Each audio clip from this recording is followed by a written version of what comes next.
Assalamualaikum warahmatullahi wabarakatuh. Selamat pagi kepada Dr. Rian, selamat pagi kepada teman-teman semua. Saat ini saya akan mempresentasikan modul saya dengan eh, judul Teknik Psikoterapi, Intervensi, Interpretasi, dan Intervensi Non-Interpretasi.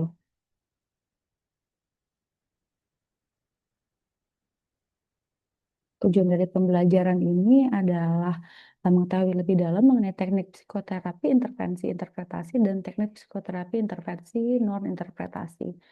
Kira-kira inilah yang akan kita lakukan selama psikoterapi psikodinamik jangka panjang.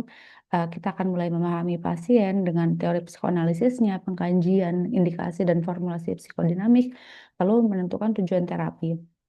Kali ini saya akan membahas khusus di bagian intervensi psikoterapi, di mana ada intervensi, interpretasi, dan intervensi non-interpretasi.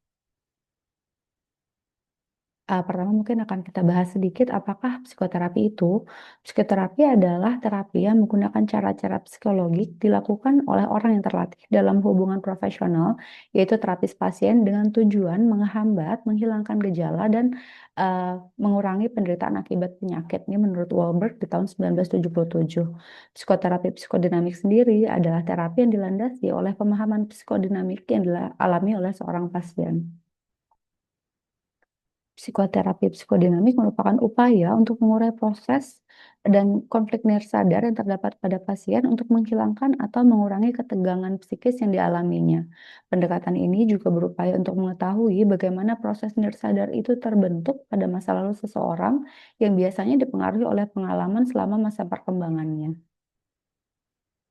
Apa saja kah tujuan psikoterapi psikodinamik? Pertama, untuk resolusi konflik, agar pasien dapat menemukan diri pasien yang sebenarnya.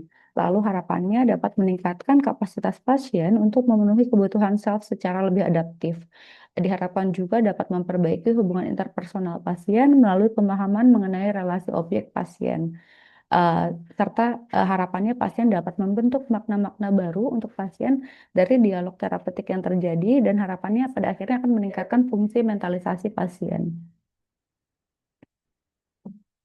Lalu saya akan membahas mengenai intervensi interpretasinya.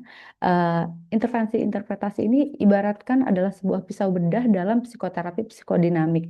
Ini akan memproses the hidden layer, lapisan demi lapisan, di mana materi yang sadar diharapkan akhirnya menjadi materi yang sadar.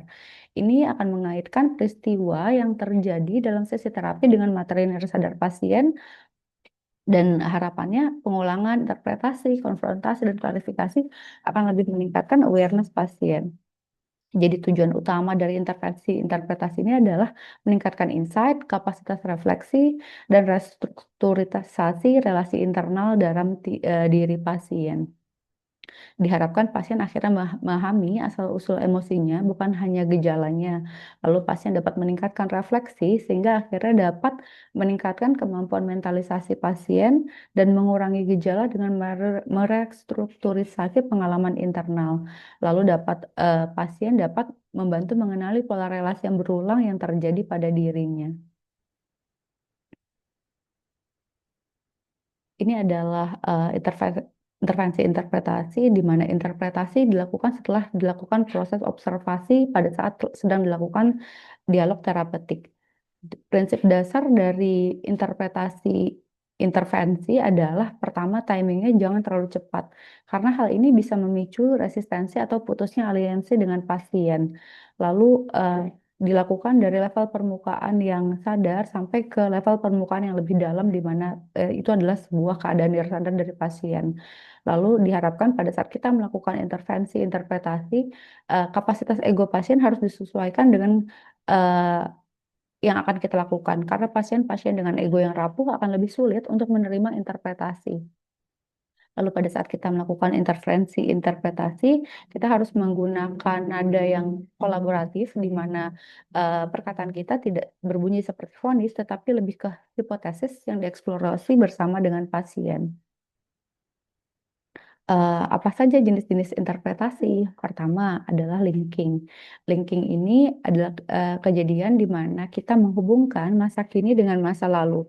Kita berusaha menghubungkan pengalaman yang tampaknya terpisah. Misalnya, pada saat pasien mengatakan marah saat temannya datang terlambat, atau pada saat seorang terapi menunda sebuah sesi, maka pasien akan marah. Di sini ada pola di mana keterlambatan memicu emosi yang kuat dari pasien. Lalu jenis berikutnya adalah defensive function. Ini mengungkapkan mekanisme pertahanan yang digunakan oleh pasien. Contohnya, ketika terapis tertawa saat membicarakan perasaan ditinggalkan, mungkin saja itu adalah cara dari pasien untuk melindungi diri dari rasa sakit yang dirasakan pada saat dia merasa ditinggalkan. Lalu jenis lainnya adalah interpretasi transference.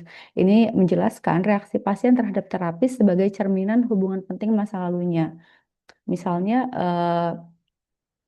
pasien merasa tidak peduli ketika tidak segera ditanggapi pesannya. Bisa jadi ini mengingatkan pasien pada perasaan dulu ketika orang tua sibuk dan merasa tidak diperhatikan.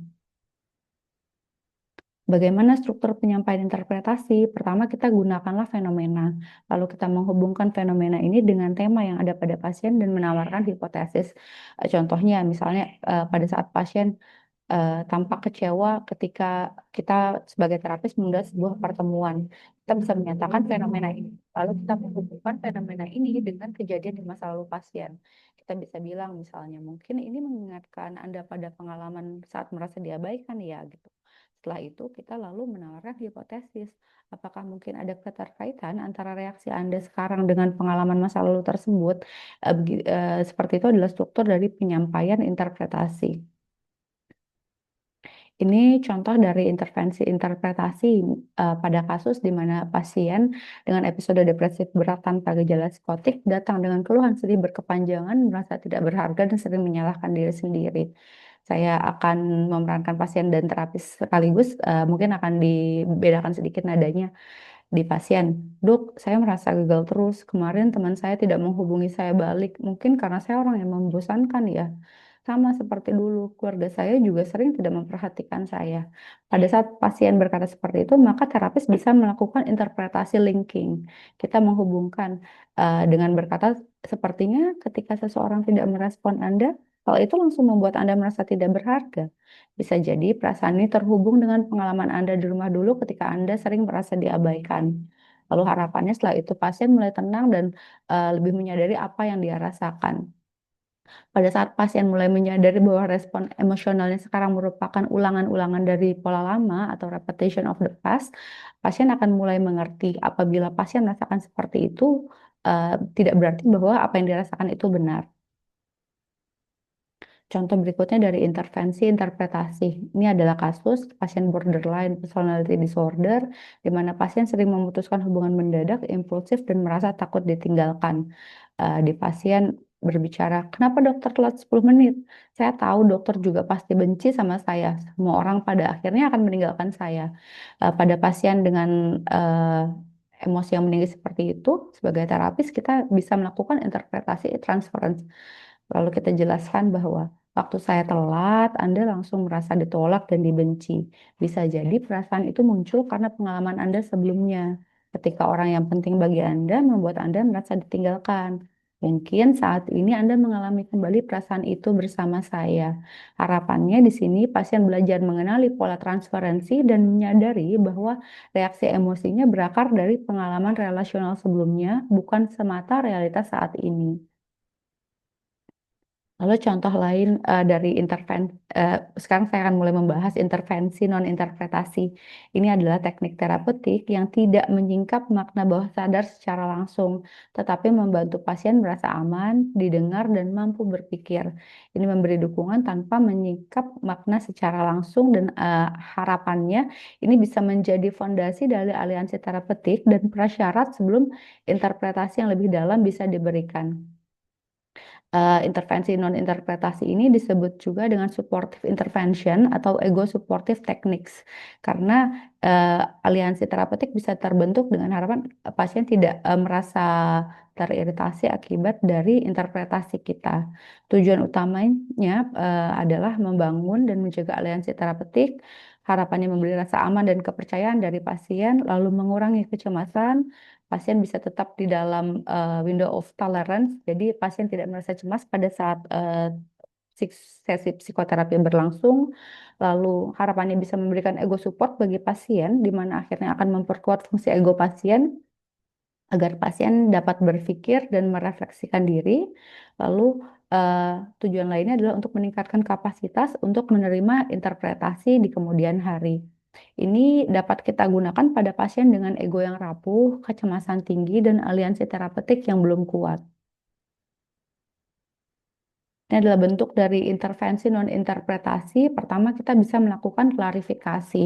Ini membantu pasien memperjelas pikiran atau perasaannya. Fokusnya lebih ke apa yang dimaksud, bukan mengapa kamu merasakan hal seperti itu. Contohnya, pasien bilang, saya merasa aneh kemarin. Terapis bisa bilang, bisakah Anda ceritakan lebih detail apa yang dimaksud dengan aneh itu?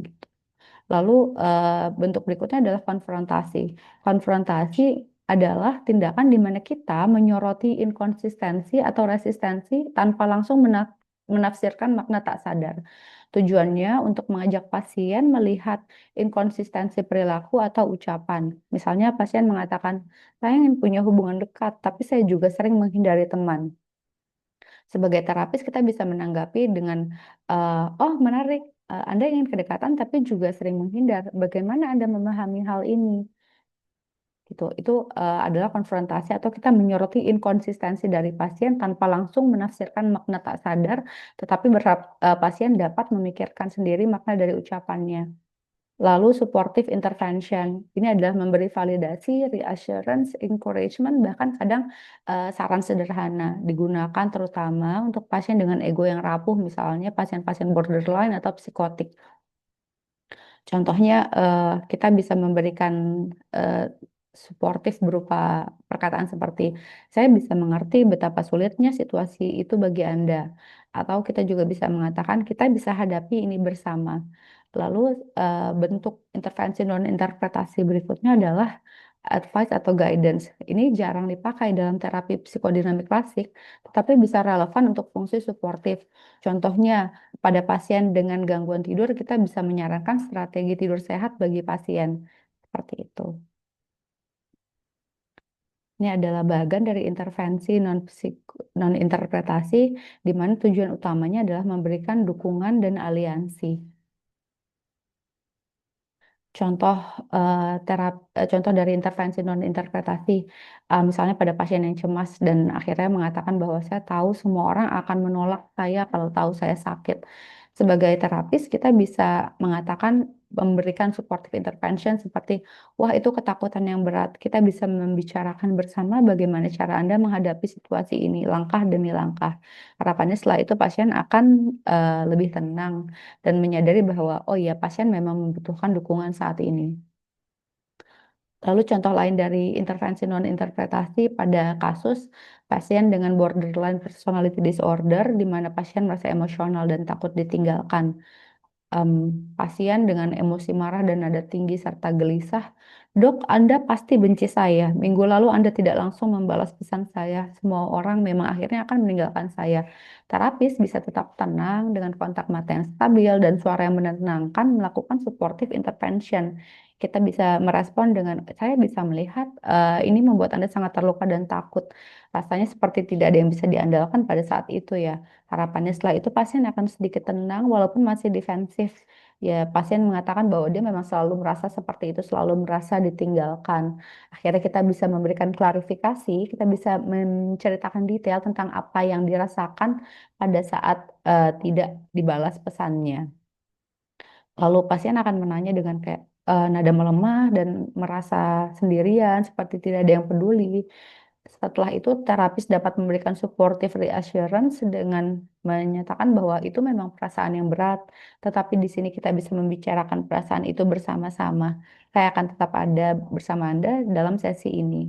Jadi di sini terapis tidak langsung mengaitkan dengan masa lalu, jadi tidak melakukan tindakan yang interpretatif, tetapi fokus pada validasi, klarifikasi, dan reassurance. Tujuannya untuk membangun rasa aman dan menurunkan kecemasan pasien. Demikian presentasi dari saya mengenai em, teknik psikoterapi intervensi non interpretasi dan intervensi interpretasi. Ini adalah daftar pustaka yang saya gunakan selama pembuatan PowerPoint. Terima kasih atas perhatiannya dan mohon arahan dan bimbingannya Dokter Ian. Tur nuwun.